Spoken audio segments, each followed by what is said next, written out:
大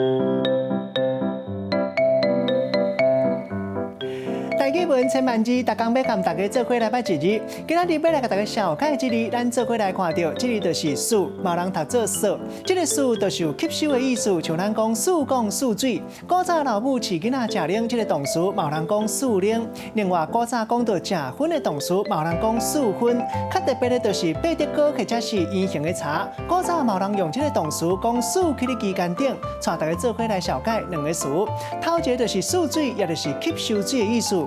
古早一句话讲散田熬数水，意思就是讲一个人散懵散，也毋过真熬食。第二个词数讲，就是用来啉水的细支水讲，咱用一句话来举例，甲这两个词合做伙。譬如讲，即马大家当时行环保的概念，有的人用白铁啊树讲来数水，有的人用甘蔗做的树讲来啉水，有的人是直接无用树讲直接啉。总共一句就是叫人莫用塑胶树讲，安尼上时行。今仔日小解这一字数，另外一个音读做数，提供予大家参考。